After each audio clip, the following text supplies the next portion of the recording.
السلام علیکم ورحمۃ اللہ وبرکاتہ۔ ناظرین کرام، مسئلہ رؤیت ہلال یعنی چاند دیکھنے کے مسائل کے ساتھ اس مختصر ویڈیو لے کر کے آپ کی خدمت میں حاضر ہوں۔ ویڈیو طویل نہ ہو اس وجہ سے بعض احادیث کے ترجمہ پر ہی اکتفا کروں گا۔ رمضان المبارک کا چاند دیکھ کر کے ہی روزہ شروع کرنا چاہیے اور چاند دیکھ کر کے ہی روزہ ختم کرنا چاہیے۔ شعبان کے آخر میں آسمان ابر آلود ہونے کی وجہ سے یا بارش کی وجہ سے اگر چاند نظر نہ آئے تو شعبان کے 30 دن پورے کرنے چاہیے۔ اسی طریقے سے رمضان کے آخر میں آسمان ابر آلود ہونے کی وجہ سے یا بارش کی وجہ سے اگر چاند نظر نہ آئے تو ایسی صورت میں بھی رمضان کے 30 دن مکمل کرنے چاہیے۔ حضرت عبداللہ ابن عمر رضی اللہ تعالی عنہ کی روایت ہے، اللہ کے رسول صلی اللہ علیہ وسلم نے ارشاد فرمایا، لا تصوموا حتى تروا الهلال ولا تفطروا حتى تروه فإن غم عليكم فاقدروا له، متفق علیہ۔ یعنی چاند دیکھے بغیر روزہ شروع نہ کرو اور چاند دیکھے بغیر روزہ ختم نہ کرو۔ اگر آسمان ابر آلود ہو تو ایسی صورت میں رمضان کے 30 دن مکمل کر لیا کرو۔ اسی طریقے سے ایک اور مسئلہ کہ ایک آدمی کی گواہی پر روزے شروع کیے جا سکتے ہیں۔ عبداللہ ابن عمر رضی اللہ عنہما کی روایت ہے، کہتے ہیں کہ ترى الناس الهلال فأخبرته النبي صلی اللہ علیہ وسلم انی رأیته فصام وأمر الناس بصيامه، رواہ ابو داود۔ یعنی کہ لوگوں نے چاند دیکھا اور میں نے اللہ کے رسول صلی اللہ علیہ وسلم کو بتایا کہ میں نے بھی چاند دیکھا، تو آپ صلی اللہ علیہ وسلم خود بھی روزہ رکھے اور لوگوں کو بھی روزہ رکھنے کا حکم دیا۔ اسی طریقے سے اور ایک مسئلہ یہ ہے کہ رمضان کا پہلا چاند بظاہر بڑا ہونے کی وجہ سے یا چھوٹا ہونے کی وجہ سے شک و شبہ میں نہیں پڑنا چاہیے۔ ابو البختری رضی اللہ تعالیٰ عنہ کی ایک روایت ہے، وہ کہتے ہیں کہ عمرہ کے لیے ہم لوگ مدینے سے نکلے اور جب نخلا کے مقام پر ہم پہنچے تو ہم لوگوں نے چاند دیکھا، تو کچھ لوگ کہنے لگے یہ تو تیسری رات کا چاند ہے اور کچھ لوگ کہنے لگے یہ تو دوسری رات کا چاند ہے۔ پھر ہماری ملاقات عبداللہ ابن عباس رضی اللہ تعالی عنہ سے ہوئی تو ہم نے انہیں بتایا کہ ہم لوگوں نے چاند دیکھا، کچھ لوگ اسے تیسری رات کا چاند کہہ رہے ہیں تو کچھ لوگ اسے دوسری رات کا چاند کہہ رہے ہیں۔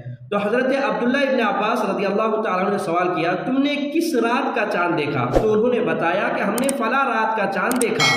تو حضرت عبداللہ ابن عباس رضی اللہ تعالیٰ عنہ نے فرمایا کہ ہم نے رسول اللہ صلی اللہ علیہ وسلم کو فرماتے ہوئے سنا کہ چاند کو تمہارے لیے بڑا کر دیا گیا ہے، وہ اسی رات کے چاند ہے جس رات تم لوگوں نے دیکھا ہے۔ اسی لیے اگر چاند بظاہر چھوٹا یا بڑا ہو تو ایسی صورت میں شک و شبہ نہیں کرنا چاہیے۔ اسی طریقے سے نیا چاند دیکھنے پر یہ دعا پڑھنا مسنون ہے۔ اگر کوئی یہ کہے کہ رمضان کے لیے کوئی خصوصی دعا ہے، رمضان کے لیے کوئی الگ دعا ہے، تو یہ غلط ہے، یہ عام دعا ہے۔ طلحہ بن عبید اللہ رضی اللہ تعالیٰ عنہ کی روایت ہے، کہتے ہیں کان النبی صلی اللہ علیہ وسلم اذا رأى الہلال، یعنی اللہ کے رسول صلی اللہ علیہ وسلم جب چاند دیکھتے تھے، نیا چاند دیکھتے تھے تو آپ کہتے تھے اللہم اہلہ علینا بالامن والایمان والسلامت والاسلام ربی وربک اللہ۔ اب ایک بہت اہم مسئلہ میں آپ کے سامنے ذکر کرنے جا رہا ہوں کہ ایک دن بعد میں ہندوستان میں روزہ شروع ہوتا ہے اور ایک دن پہلے سعودی میں شروع ہوتا ہے۔ اس کا کیا مسئلہ ہے؟ کیونکہ اس سلسلے میں بہت زیادہ اختلاف ہوتا ہے۔ امید ہے آپ اس حدیث کو غور سے سنیں، انشاءاللہ جو بھی شک و شبہ ہے اور اختلاف ہے وہ دور ہو جائیں گے۔ حدیث اس طریقے سے ہے کہ ابو قریب یہ عبداللہ ابن عباس رضی اللہ تعالی عنہ کے مولا یعنی غلام تھے۔ ان کو ام الفضل عباس رضی اللہ تعالیٰ عنہ کی بیوی کسی کام سے شام بھیجے تھے امیر معاویہ رضی اللہ تعالیٰ عنہ کے پاس. یہ کہتے ہیں کہ میں کسی کام سے امیر معاویہ رضی اللہ تعالیٰ عنہ کے پاس شام پہنچا، یہاں تک کہ رمضان کا مہینہ شروع ہو گیا. اور جب رمضان کا مہینہ شروع ہو گیا تو میں نے بھی چاند دیکھا اور لوگوں نے بھی چاند دیکھا، اور میں عید سے پہلے ہی پھر سے دوبارہ مدینہ واپس آ گیا.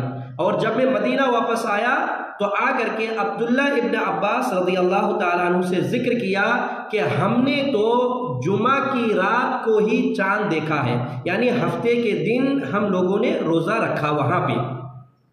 تو عبداللہ ابن عباس رضی اللہ تعالیٰ عنہ کہتے ہیں کہ ہم نے تو یہاں پہ ہفتے کے دن یعنی سنیچر کے دن ہی چاند کو دیکھا ہے، اور اتوار کے دن ہم نے روزہ رکھا ہے. یعنی ایک دن کا فرق ہے. ایک دن پہلے شام میں روزہ رکھے وہ لوگ امیر معاویہ رضی اللہ تعالیٰ عنہ اور ان کے ساتھ سارے لوگ، اور مدینے میں ایک دن بعد ان لوگوں نے روزہ شروع کیا. ابو قریب رضی اللہ تعالیٰ عنہ کہتے ہیں کہ کیا آپ امیر معاویہ کے رؤیت ہلال کو تسلیم نہیں کرتے ہیں؟ تو انہوں نے فرمایا نہیں، اللہ کے رسول صلی اللہ علیہ وسلم نے ہمیں یہی حکم دیا ہے، یعنی آپ جس مقام پر ہوں گے، جس جگہ پر ہوں گے، اسی کا یہ اعتبار ہوگا. آپ وہاں جب آپ دیکھیں گے چاند تو اس حساب سے ہی آپ روزہ رکھیں گے اور اس حساب سے ہی آپ روزہ ختم کریں گے.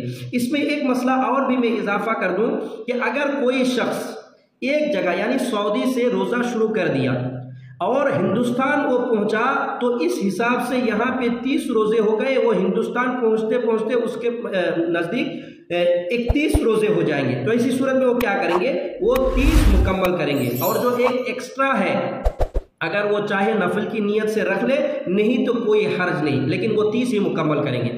اسی طریقے سے اگر کوئی ہندوستان میں روزہ شروع کیا اور سعودی آ گیا، ایسی صورت میں اس کے تو 30 کے بجائے 29 ہی روزے ہو رہے ہیں. تو ایسی صورت میں وہ کیا کریں گے؟ عید کے بعد اسے مکمل کر لیں گے. یہی صحیح طریقہ ہے جو میں نے آپ کے سامنے اللہ کے فضل و کرم سے واضح کر دیا. واللہ اعلم بالصواب. اللہ تبارک و تعالیٰ سے دعا ہے اللہ سبحانہ و تعالیٰ ہمیں قرآن و احادیث کے مطابق زندگی گزارنے کی توفیق عطا فرمائے.